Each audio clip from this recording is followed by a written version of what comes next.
আল্লাহর কাছে হাজার হাজার শুকরিয়া। আল্লাহ আমাদেরকে এই দিনটি দেখার তৌফিক দান করেছেন।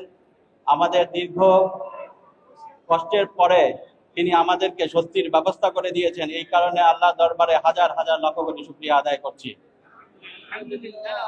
শুকরিয়া আদায় করছি আমার আমার আব্বার প্রিয় সংগঠন বাংলাদেশ জামাতে ইসলামীর সকল সর্বস্তরের নেতাকর্মীদের প্রতি, যারা আমাদেরকে এই কঠিন পরিস্থিতিতে এই দীর্ঘ সময়ে সুপরামর্শ, সহযোগিতা এবং আমাদের দেখাশোনার তারা করেছেন। এই জন্য তাদের প্রতি কৃতজ্ঞতা জ্ঞাপন করছি। সেই সাথে কৃতজ্ঞতা জ্ঞাপন করছি আমাদের আইনজীবী প্যানেলকে, বিশেষ করে ব্যারিস্টার আব্দুর রাজ্জাক চাচা, যিনি প্রয়াত হয়েছেন। আজকের এই দিনটি দেখে যেতে পারলে তিনি সবচাইতে বেশি খুশি হতেন।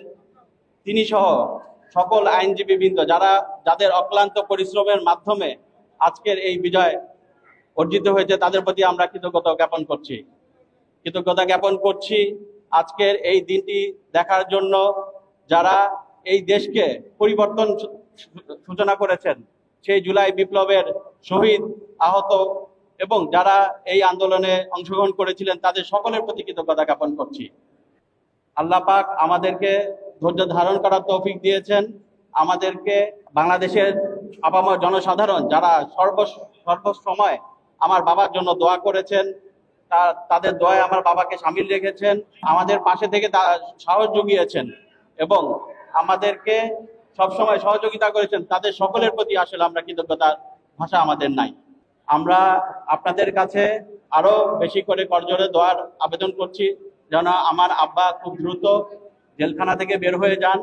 আল্লাহ যেন তাকে নেক হায়াত দারাজ করেন, দীর্ঘ হায়াত দারাজ করেন এবং যেই সংগঠনের জন্য তিনি সারা জীবন ব্যয় করেছেন, সেই সংগঠনকে তিনি আরো বেশি খেদমত করতে পারেন, সেই তৌফিক দান করুন। আল্লাহ যেন আমাদেরকে, আমাদের পরিবারের সবাইকে এই সংগঠনের জন্য আরো বেশি খেদমত করার তৌফিক দান করেন, সেই